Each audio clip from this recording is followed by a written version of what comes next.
Hello, Tschabalala. Hi. Thank you very much for being here. It's of course a very short history, but it's wonderful that the works here are examples of what you have done over the past 5 years, almost 5 years. Yeah. And I was thinking about it for people who come to see the exhibition. They will see first, as you come in on the right-hand side, there are these 4 works on paper, which are from 2012, really the first year that of your work, the first year of your work that we represent in this exhibition, plus 2 wonderful good girls here on the right-hand side, paintings, and they are actually mainly painted or silk screened and painted. And as you go to 2014 and 15 and 16, you add more and more material, paper and fabric, and the fabric turned to very colorful, like that painting over there. And can you tell us a little bit how it started that you included fabric into your work? Yeah. Well, the very first work that I started making seriously undergrad at Bard were those unique monoprints that are downstairs. So basically, the way that those pieces were made would be that I would build a holographic plate, which is basically like a handmade matrix, printmaking matrix.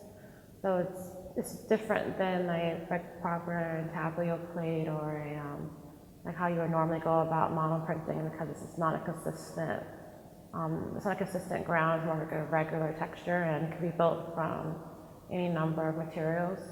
The first materials I used to make those plates were old paintings that I cut out, and because they already kind of had grooves and like peaks and valleys, they functioned pretty well as for the printmaking process. I was able to ink them up both intaglio style and also relief style, so they gave pretty in-depth impression onto the paper. So I would kind of fashion these plates from like various materials, mostly the paintings, but then other scraps and things I had around, anything that would give off like a good texture. So from making those, I started to realize after printing with them after a certain amount of time, that they had their own character and that they were kind of interesting objects within themselves. So I began to make, at some point, I began to try to show the plates themselves, and then from there I decided to start making paintings that resembled the plates. Because the plates were so built up through printmaking and the kind of accumulation of inks, they weren't really compatible to sew together. So then I thought, well, what else could I use to kind of fill in the gaps in building like these larger pieces, larger paintings? And then that's when fabric came along, because it seemed like the most logical material to use, and also it was like already made to function with the sewing machine. Now tell me, since there are a lot of collages and there are fabrics included in these paintings, and you have also sculptures, we have 4 sculptures in the show. And also we are showing animated drawing, actually, a very interesting one. How do you want to be presented? As a painter, as a multimedia artist, and how would you like actually to be presented as an artist? Well, I like to be seen as a painter. I feel like all the work still functions within a painting language, and that's the primary conversation in my practice is still one that centers painting.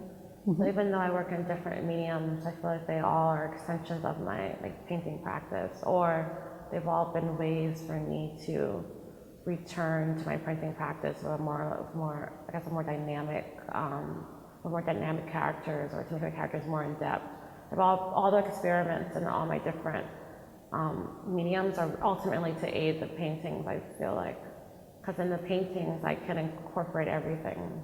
In the paintings, my sculptures can exist, my animations can exist, my works on paper can exist. It's the only process that I work in that can kind of encompass everything I'm interested in.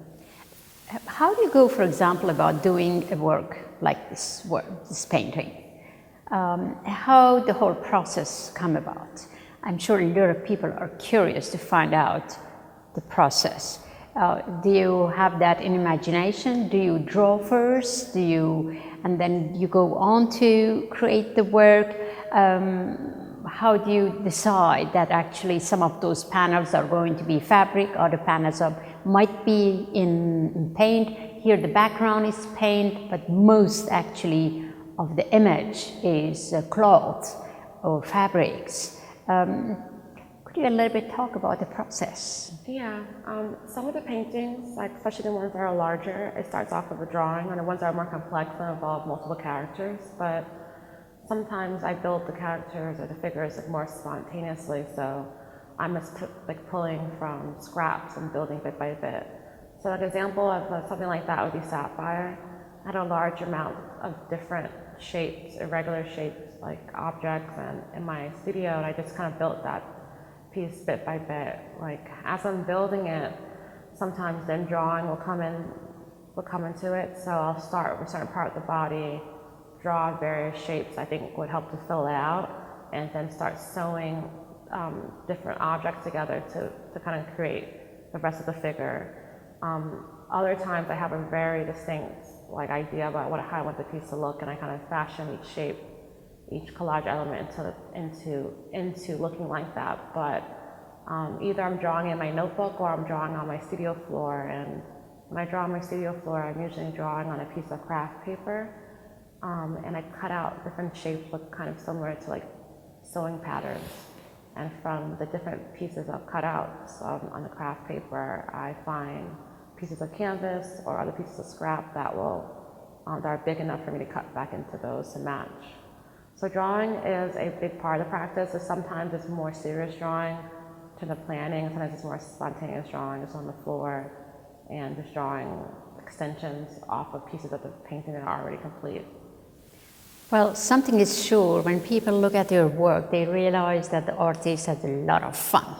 Yes. Because everything you do is just like you truly enjoyed, whether that's a sculpture, the legs and sways there, or as I said, my black ass, which is the title of the animated drawing or painting, just seems in this past 5 years, you certainly had a lot of fun.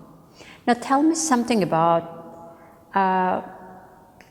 you told me about your family. You had a very close family with many siblings, 5, and you are the youngest. Yes. So we decided all of a sudden to become an artist. So was there some kind of artistic encouragement in the family? Yeah, my parents actually moved to New York from New Orleans because my father, he was getting his MFA in writing at Columbia. So my parents have pretty familiar with the arts, and they've always encouraged me.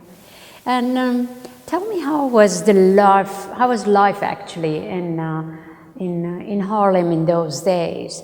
I think we talked about it before. For example, I see in the early works, you can notice, you can look at the images, and they are a bit anxious.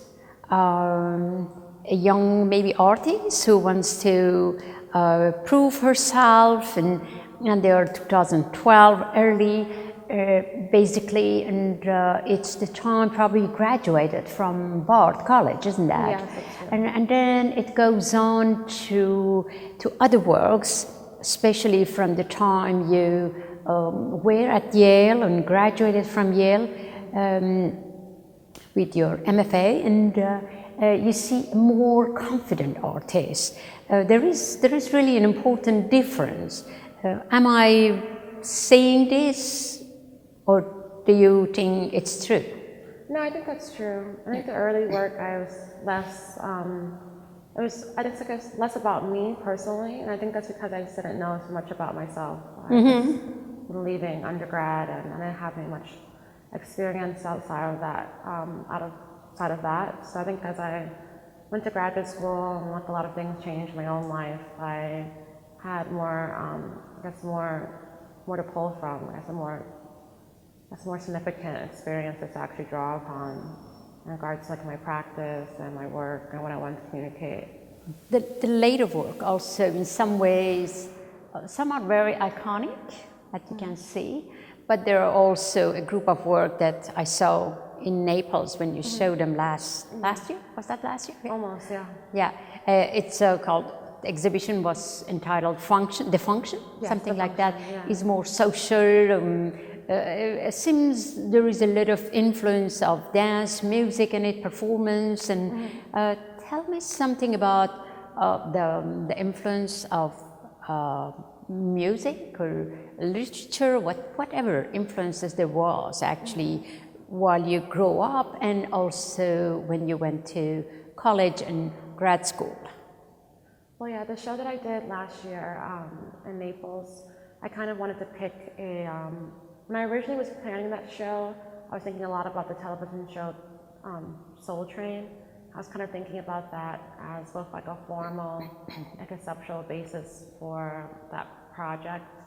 I was interested in the show formally just because you're thinking about how I've experienced that you're watching it on a television screen, so everything's kind of flattened and everything's kind of put on this two-dimensional plane similarly to how you will look at a painting.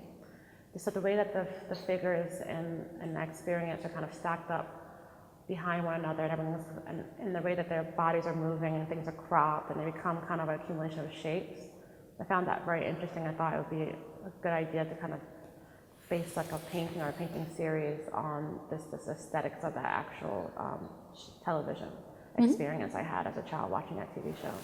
What is this interest and rather, can we say obsession? I'm not sure, but could we say maybe this obsession about the Black woman body? It's interesting. Maybe we could hear a little bit about it when people come to see the show. Maybe they are interested to know it is, maybe what is the history of it? Where does it come from? If it's not too much to ask. No, it's fine, yeah. Well, that's the space I occupy in this world. And also that's the body I came from. Yes. So I think that's why I'm interested in it. It's who I am, it's who my mother was, and that is just something that I feel like by exploring the iconography of the Black female body, by exploring the cultural meaning of its own personal meaning to myself, it helps me place myself in this world. So like maybe to some degree, it's existential, it's narcissistic, it's all those things, but it's helping me to kind of negotiate my own existence, I guess, and trying to figure out, I guess, the possibilities and nuances of like my day-to-day life. And I hope through making this work and exploring these themes that I can, I don't know, lend something to other people as well. Are you making a statement about it when you depict the body of Black women in this artwork? Do you make a statement, or is that just something culturally, that something has come from you, from what you have been, and you just depict what has been around you, what you have been saying? Is there any political statement? If I'm making any political statement, I guess it would be one that asks for the body to be acknowledged, but acknowledged on, I guess, my terms that I see, I think are appropriate. So it's definitely important for me to put more images of Black women out there. I feel like the ones that exist are generally pretty narrow and don't really reflect don't really reflect the reality of a Black female experience, or even give enough like reverence or importance to it. So, I mean, in that sense, I believe it's political. I feel like I like to think I'm feeling kind of void for imagery, a void for a certain narrative that I haven't found. So in that sense, I guess the work would be political, but outside of that, I think that in some ways it's political to depoliticize the body, because in doing that, a lot of times, I think that you're cutting off the possibility for it to be, cutting off the possibility for Black women to have more of like a, be seen as having like a more of an inner dialogue, personal psychology, some of the aspirations and desires that other people have that are outside of political state, or outside of any kind of like imposed politics, any politics that are imposed onto their bodies. So tell me something about this element of, or concept of voyeurism in your work. Yeah. Well, I think Swayze, that sculpture is a perfect piece to speak about, and I guess in relationship to my the place of voyeurism in my practice. Basically, with the Swayze sculpture, wherever that sculpture is facing, whatever painting is facing in the exhibition space, it reflects it, and then the painting becomes part of that sculpture's form. So it's kind of supposed to be mimicking the act of a viewer looking at a piece, and in that moment, the piece kind of taking up space in their mind, and maybe to some degree taking up space in their psyche. And it kind of speaks to like when one is looking at something, oftentimes they're looking at it for the desire to possess an element of it. It's the way to have a better understanding of. So I think that that's an element of voyeurism that's not so often spoke about. The desire of looking as a means to connect with something that you might, if you feel like there might not be any other possibility to possess outside of your sight. So that work kind of speaks to that idea, and that's something that is a theme in my work, and it also kind of relates to, I guess, I don't want to say issues, but like topics surrounding desire and wanting. But besides that, voyeurism in my work is an important element. I feel like my characters are just inherently conspicuous. They're conspicuous because of their femaleness and also because of their blackness. So I have to include issues, or I have to include the theme of voyeurism because it's something that has to be acknowledged because it's inevitable given the kind of figures I deal with. So I just feel like that reflects the reality of real women and also real Black people and like an actual real like lived experiences. Well, Tschabalala, we are delighted to have your work at Parasol for 2 months here. Opens on the 16th of January and goes to 12th of March. And we are thrilled to start 2017 with some wonderful young energy, and we really look forward. I know how much interest there is already about the show, and I thank you very much for your trust to work with us and to make this show possible. Thank you. Thank you, Ziba.